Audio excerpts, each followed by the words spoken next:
Thank you kindly once more for introducing me, and I would like also to convey my gratitude to APACALL for organising this event and for allowing me to present this activity, and also the other scholars and other presenters for sharing their knowledge, and obviously the audience. So thank you for your attention. Now, I would like to take the opportunity, obviously, to present two activities, so activity 2.6 and 2.7 for the 5th book in the APACALL series titled Technologically Enhanced Language Teaching in Action. So without further ado, hang on, to shift this. Without further ado, I'd like to begin. So basically what happened here was that each activity was a response to a question that was posed either by a teacher or a student. So I just like you to bear in mind that my presentation is a lot more practical comparatively. So the first question that I was asked was pre-COVID, and a teacher asked me, how can digital storytelling be used, or how can I use it? And I thought, I'm not an expert, but all right, I'll put my best foot forward. So the first activity I'd like to talk about is where the teacher creates a dialogue and renders it as a clip. Basically, in this class, Harmer's 2008 procedure of engage, study, activate is used for a lower proficiency level to practice functional grammar through digital storytelling. So as mentioned, the teacher renders a clip, writes a dialogue and renders it as a clip. So after activating learners' schema, whether it's by testing the language, for instance, them trying to guess the topic, or an alternative could be to pre-teach vocabulary in order to engage students. So in a hybrid classroom, that might look like having pictures around the wall, and then students could match, for instance, vocabulary to aspects of the picture, or simply explore it. The alternative is in a Zoom online classroom, a teacher could share a link to a picture, and then each student screen shares, and as a class, everyone explores the vocabulary in a sort of class puzzle, so to speak. So after engaging students, so that's the linear ESA approach there that you see. So after engaging students should be ready to study. So then the teacher plays the clip for the first time, instructing students to listen for questions. So after listening, obviously, teacher elicits target language and can write them up on the board, or for instance, in a Zoom classroom, students can type the questions they've heard themselves.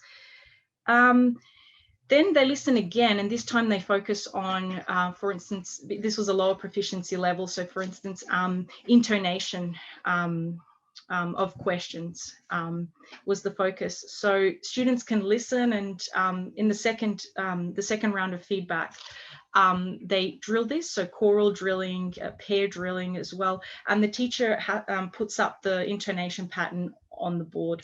So they proceed to activate the language, so that's the final frontier there in the first point. They proceed to activate the language either by creating their own dialogue and practicing this. So this can be, again, done in breakout rooms in Zoom, or simply in pairs in a hybrid classroom. Extensions to this activity include students publishing their own dialogue as a digital story. And as mentioned, I believe it was in Alan Bassett's presentation, they have the advantage of controlling functions. So for instance, later, if they'd like to use it for self-study or to study on their own, they can do so. All right, now, the rationale behind ESA, well, according to Harmer, he developed this, or it was developed as a more student-centric and skills-focused, so macro skills here. That's interesting because I focused on pronunciation in the activity, so it was more micro skills focused. Anyhow, he developed this as a more student-centric and skills-focused approach compared to PPP, so presentation, practice, and production. So, and given the pathways, you can see in the third point, there is a greater deal of flexibility, which may allow for a degree of, flexibility, versatility, but also for controlled practice and feedback.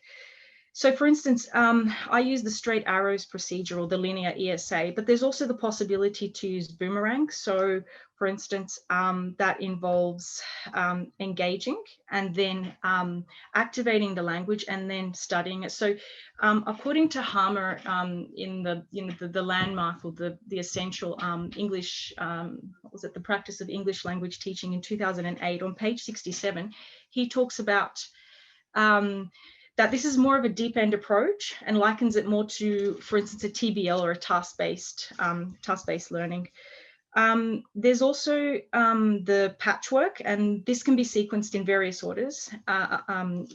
Sorry, you can sequence it in various orders. So the assumption appears to be, this is something I found, the assumption appears to be if students are engaged, then language can be activated.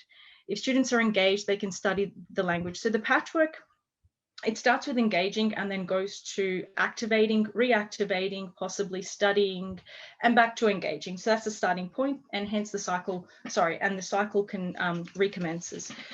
All right. Now, while ESA does offer this, or does offer a structure, and it also offers the capacity for differentiation in terms of procedure, I found I could also differentiate a little more. So, for instance, in a hybrid classroom, the teacher may even split the groups up in one group because there's teacher presence there. So one group may focus on grammar, another on pronunciation. However, I actually did try this in an online Zoom class. So I played, and this is a precautionary anecdote perhaps more than anything, where I played devil's advocate and I predicted, okay, teacher presence, especially given in Zoom that teachers cannot actually monitor the breakout rooms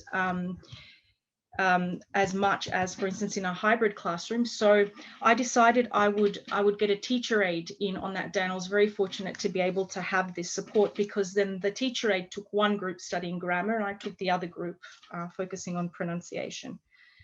So and consequently, I think when considering, these are just some alternatives.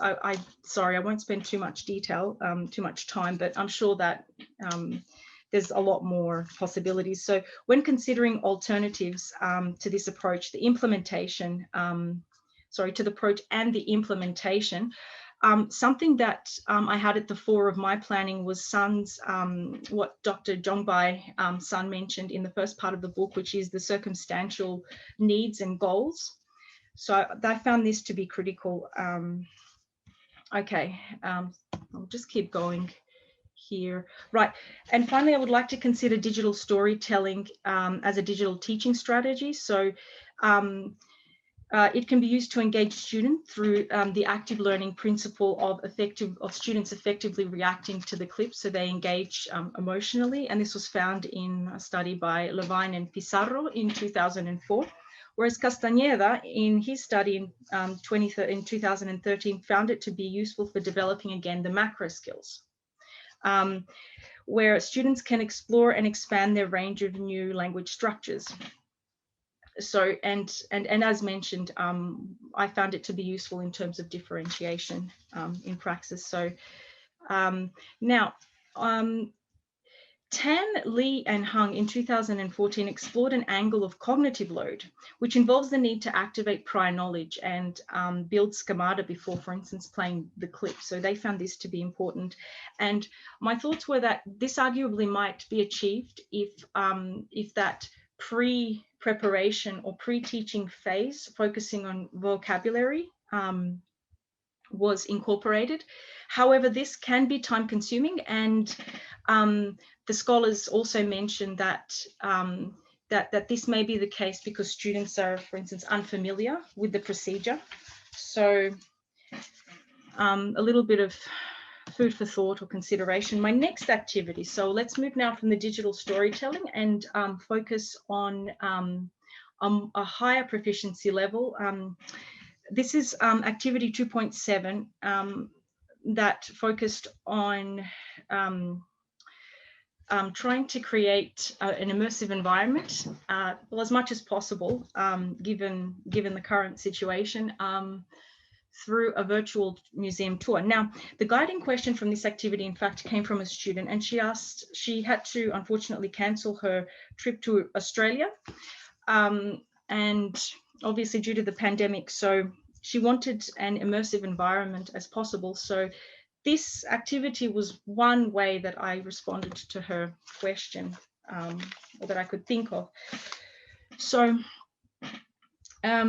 this activity involves a task-based lesson or learning, sorry. It's a virtual tour of the Louvre. So I actually applied it to a French class where I've passed some links in the chat, so I'll refer to them as I go along. So as I said, this was designed for a higher proficiency level French class, and the aim was to revise past tenses. So an open end, the goal was to use the virtual museum tour for an open-ended, real life and authentic context. So students have the opportunity to engage with more specialized vocabulary, that is the descriptions of the artworks, and obviously, as mentioned, to practice their tenses. So the first part in this, in the pre-task, was for students to acquaint themselves with, the first part is for students to acquaint themselves with the technology. So they open their site, and using, for instance, teacher-led instructions, students can navigate. So go straight ahead, turn left, turn right, à droite, à gauche, etc. You know, click on the description. The task introduction stage, so that's the next point, involves activating schema or schemata by understanding the historical or artistic particularities, as well as the after the task instructions. Then a quick conjugation race can be complete, more as a revision for this proficiency level, so B2 and higher. And this can be left open for the planning phase. So the planning phase involves writing down keywords so that students can later in the reporting phase present the art piece that they have explored. And finally, the post-task analysis involves reflecting on the piece. So the selection of task-based learning corresponds to encouraging learner autonomy, getting students to negotiate and clarify meaning between each other. Of course, they can share strategies as well. So they may not, the issue, again, playing devil's advocate, what I identified here, they may not fully be aware of the procedure or even know what a task is. So some trigger questions or task criteria, well, it might be useful to incorporate trigger questions or guiding questions or task criteria into the instructions to align them with the expected language learning outcome. As mentioned, the goal and expected outcome need to be emphasized. And why? Well, according to definitions by Noonan, so 1989, Willis 1996, Ski in 1998, and of course, Ellis's 2003 definition, comprising elements of a task includes students developing a goal related to a real life activity. And in fact, in Ellis's 2003 book on task-based learning, he likens this to a sort of a work plan. So in the case of a virtual tour, it's possible during, now I'm referring back to the question that was posed, the guiding question for this activity, students could gain access to cultural immersion and develop a concept that's mentioned in Levac and Sons 2016 study, which is intercultural schema. Now, to my best understanding, this is centered, it's basically tasks are centered around topics, and this may lessen the culture shock for students. So please correct me if I'm wrong later, but this may lessen the cultural shock for students when they're able to travel and actually immerse themselves in the culture. So just a final note, this can be culminated in a sort of class wiki or website where students are producing their own virtual tour even, or just presenting the artworks. So, okay, apart from, I'll just show some old, right. Oh, sorry. And another extension, I've passed a link to the 100 Wasserhaus in Vienna. And this is an actual kind of virtual cultural excursion. So it's basically a live and guided tour of a museum. So I'm yet to actually test this, but in the coming weeks I will. So I'll finalize. So just a quick word of warning, age appropriateness. I've given you a kids corner in the Louvre Museum. There's a reason. Please consider the age, and that if you have minors, you'll need to modify input, and also obviously aligning it to the curriculum. So in sum, my concluding notes is to use Zhongbei Sun's idea of the specific student cohort goals, needs, and circumstances.